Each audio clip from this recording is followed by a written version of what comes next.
Assalamualaikum warahmatullahi wabarakatuh. Perkenalkan nama saya Regina Putri Saifuddin dengan NIM 2103001070012. Di sini saya akan mempresentasikan tugas semester saya sebagai bentuk penilaian UAS Akuntansi Manajemen.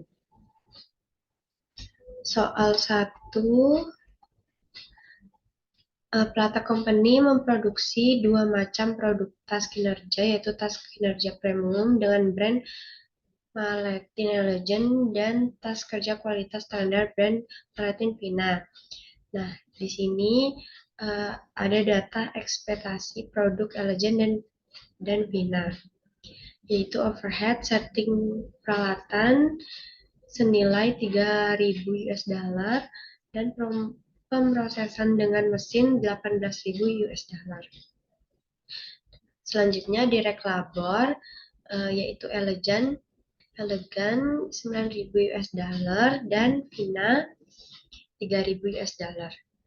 Direct material Elegan 3.000 US dollar, Vina sama 3.000 US dollar. Unit Elegan 3.000, Vina 3.000. Setup hours Elegan 100, Vina juga sama 100. Selanjutnya mesin hours Elegan 500, Vina 4.500. Ini diminta mengalokasikan cost overhead pada produk dengan rate berdasarkan direct labor cost. Hitunglah total cost per unit.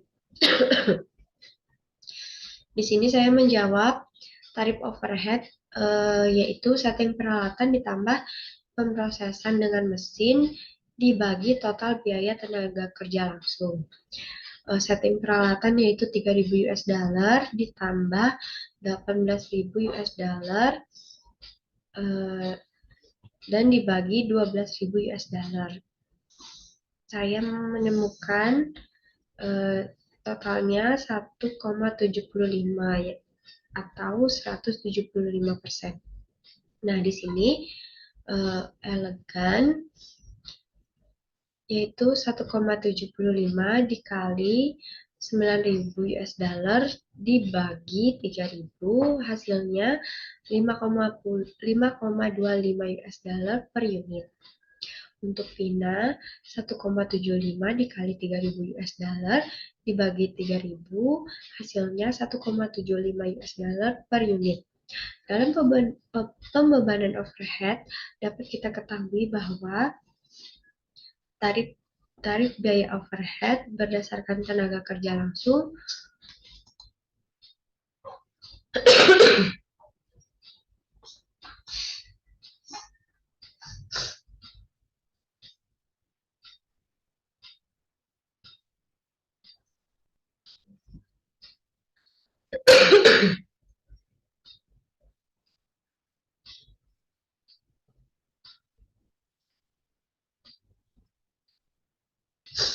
untuk produk elegan lebih besar dibanding Vina.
untuk produk Elegen lebih besar dibanding dengan Vina. Karena dalam proses produksi tas Elegen adalah buatan tangan, dari situ berarti lebih banyak menggunakan tenaga kerja langsung dibanding dengan Vina yang diketahui dalam proses produksinya sepenuhnya diproduksi secara otomatis oleh mesin dengan rasio 0,9 dibanding dengan rasio pemesinan dalam produk Elegen yang hanya sebesar 0,1.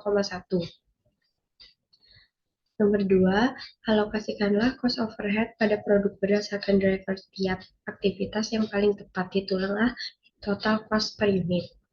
Di sini saya menjawab tarif pemesinan 18.000 US dollar dibagi 5.000 jam sama dengan 3,6.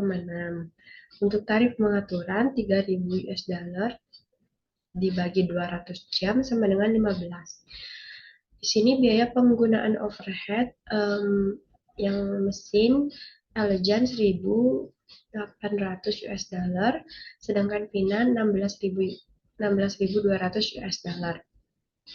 Pengaturan atau penyetelan untuk Elegen 1.500 US dollar, yang Vina 1.500 US dollar. Totalnya 3.300 dan Vina 17.700. Jumlah unitnya yaitu 3.300 US dollar dibagi 3.000, jumlah totalnya overheadnya per unit 1,10 US dollar. Untuk Vina 17.700 dibagi 3.000 yaitu 5.900 US dollar biaya overhead per unitnya. Maka pembebanan yang dilakukan berdasarkan unit level aktivitas atau pemesinan maupun non-unit level aktivitas atau penyetelan yang diminta aktivitas dapat dikatakan lebih akurat dibanding pembebanan melalui tenaga kerja langsung. Karena dalam pembebanan biaya berdasarkan aktivitas mencerminkan pola konsumsi overhead secara lebih baik sehingga biaya lebih akurat. Nah, selanjutnya saya menjelaskan makalah tentang isu-isu internasional terkini dalam akuntansi manajemen. Bab 1 pendahuluan, yaitu latar belakang. Negara di dunia mulai merencanakan adanya globalisasi.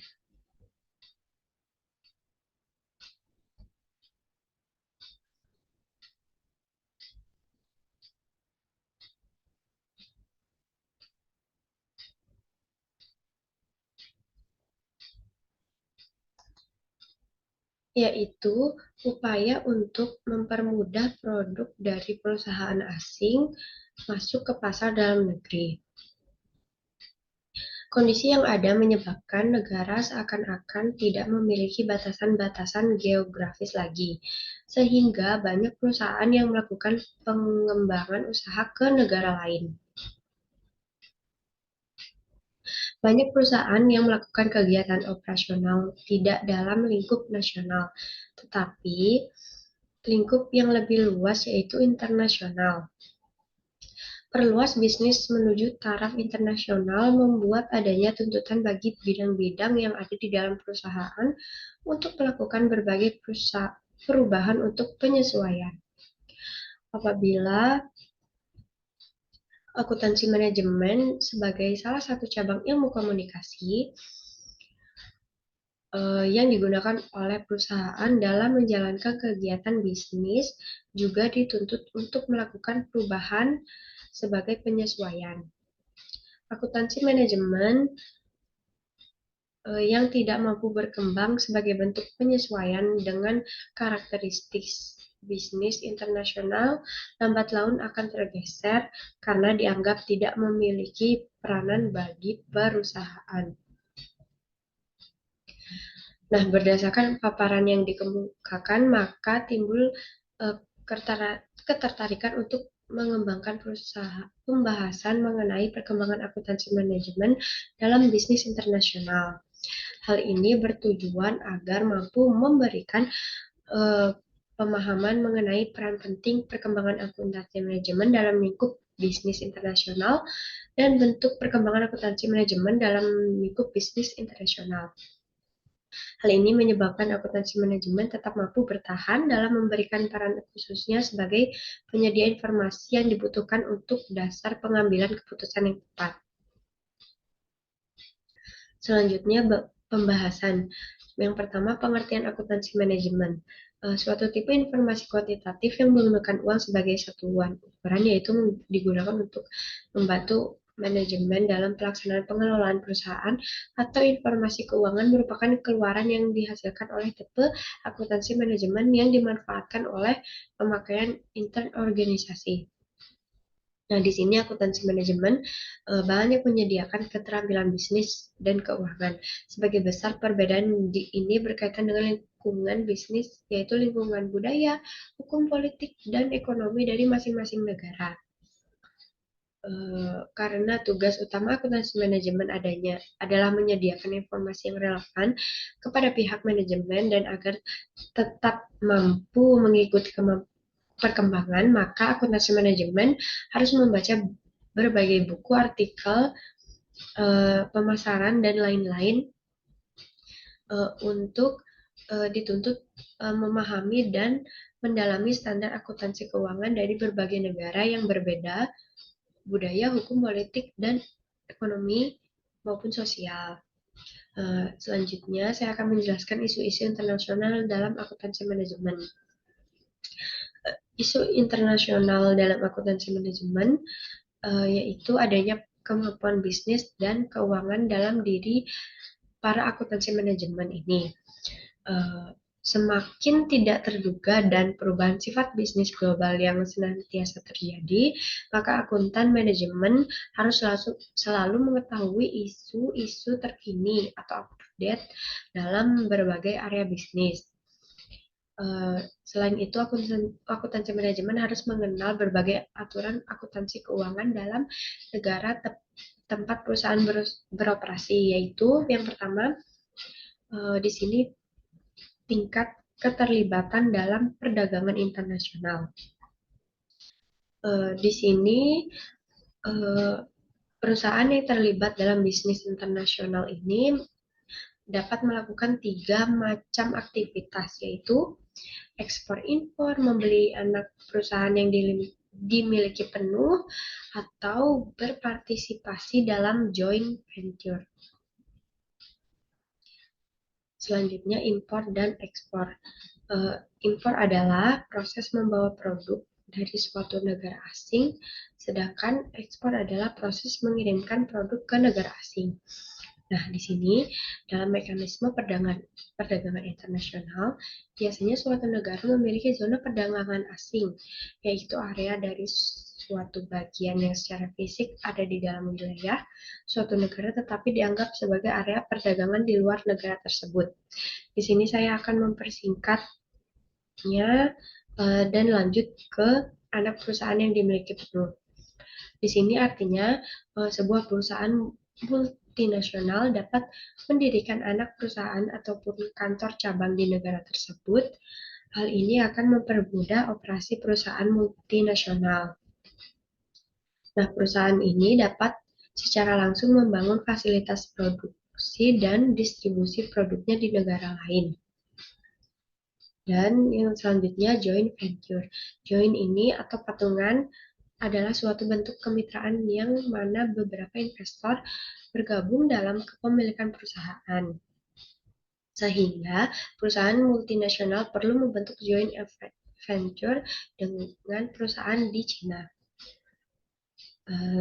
Selanjutnya, pertukaran mata uang asing. Nah, pada saat perusahaan beroperasi di lingkungan bisnis internasional digunakanlah mata uang asing. Di sini, akuntan manajemen memainkan peran penting dalam manajemen risiko mata uang, yaitu pengelolaan yang dilakukan perusahaan terhadap risiko transaksi, ekonomi, dan risiko translasi sebagai akibat dari fluktuasi nilai tukar mata uang. Nah, risiko transaksi itu kemungkinan bahwa transaksi kas di masa datang dipengaruhi oleh perubahan nilai tukar mata uang. Nah, risiko ini sebaiknya eh, di, ya, disusun dalam laporan keuangan perusahaan dipengaruhi oleh perubahan nilai tukar mata uang.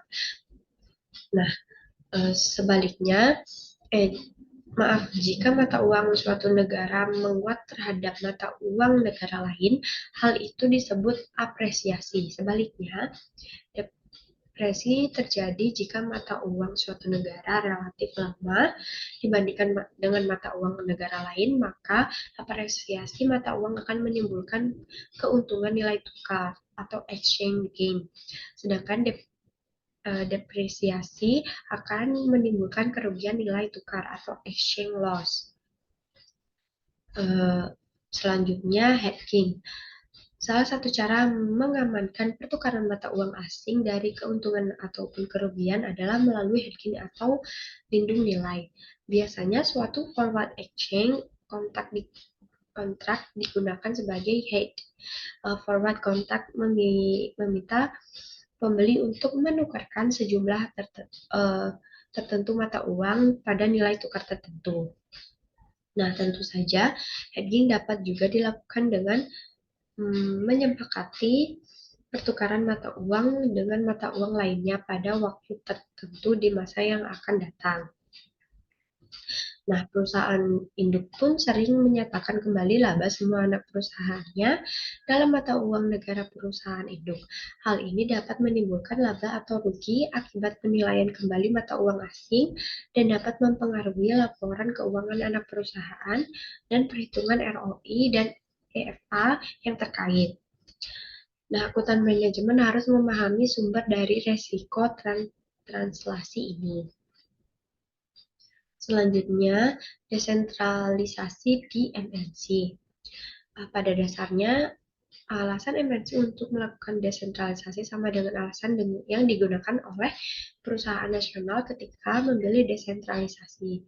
Manfaatnya yaitu antara lain kualitas informasi lebih baik, manajer lokal di MNC mampu untuk memberikan respon yang lebih cepat, meminimalkan keterbatasan dalam masalah sosial, hukum, dan bahasa, melatih dan memotivasi manajer lokal untuk mengambil keputusan operasional sehari-hari, sehingga manajemen puncak dapat lebih memusatkan perhatian pada masalah-masalah strategis.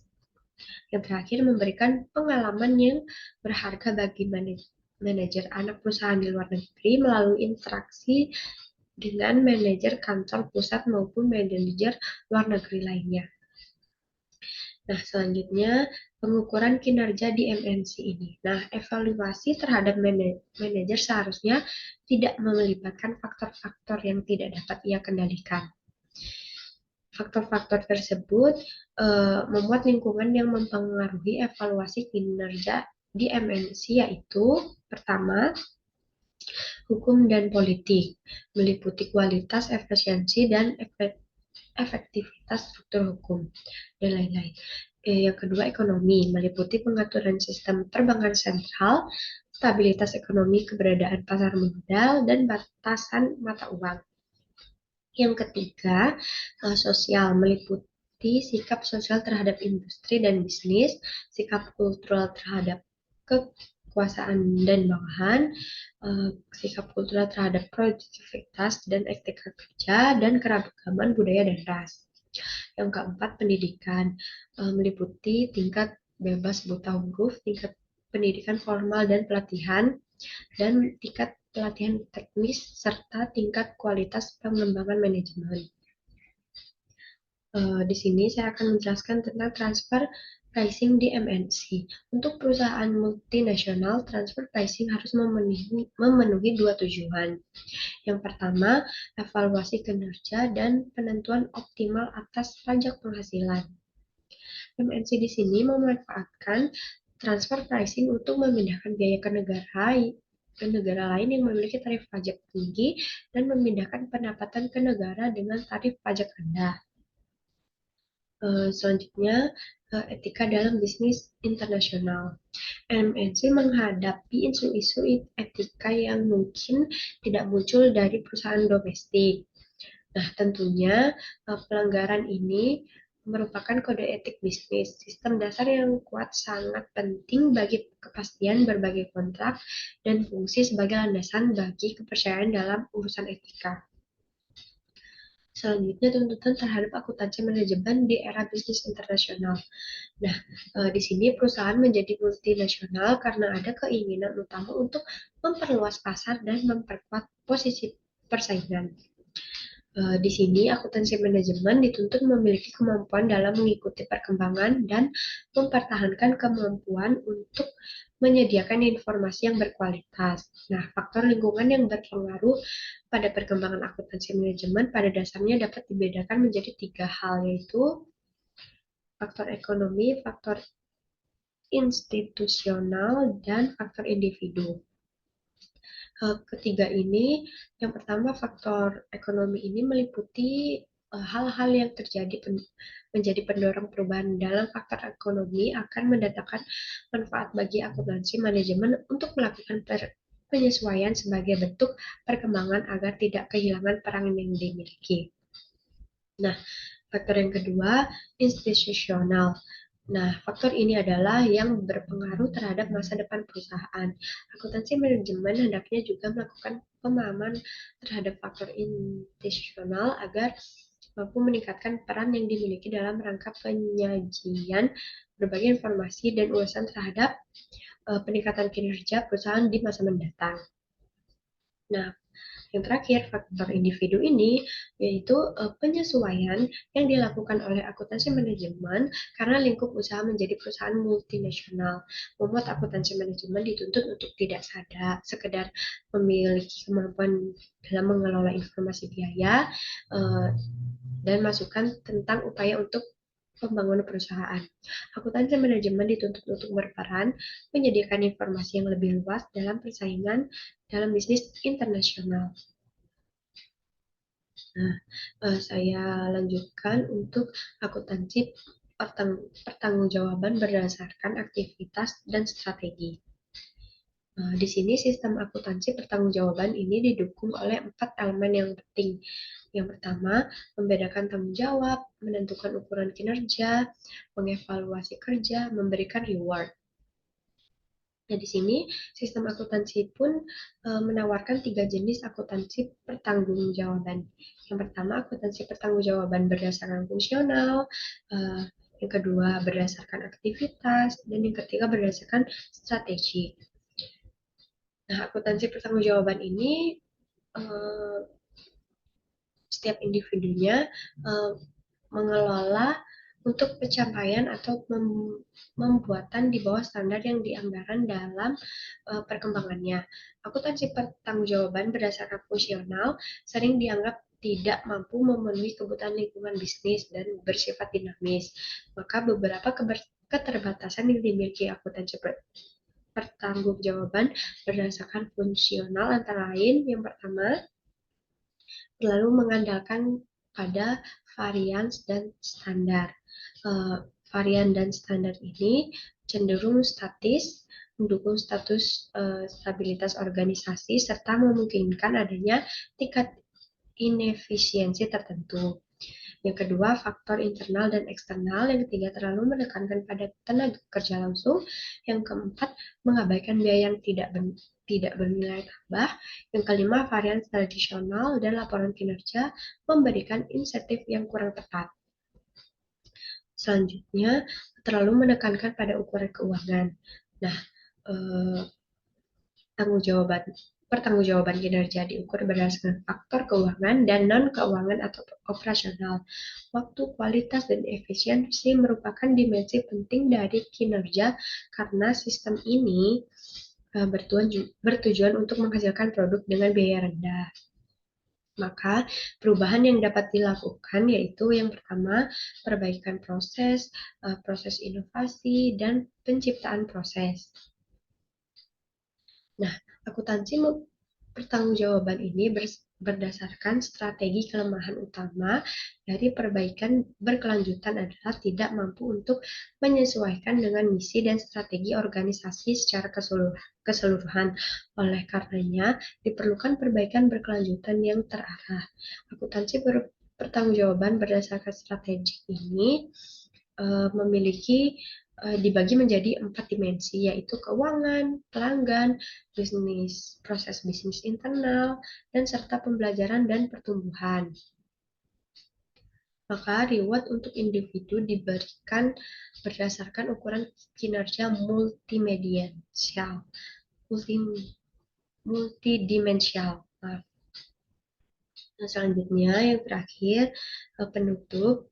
Di sini saya memuat kesimpulan. Yang pertama, perkembangan lingkungan bisnis mendatangkan tuntunan bagi akuntansi manajemen untuk melakukan penyesuaian agar tidak kehilangan peran yang dimiliki, terutama untuk memberikan informasi penting sebagai dasar pengambilan keputusan.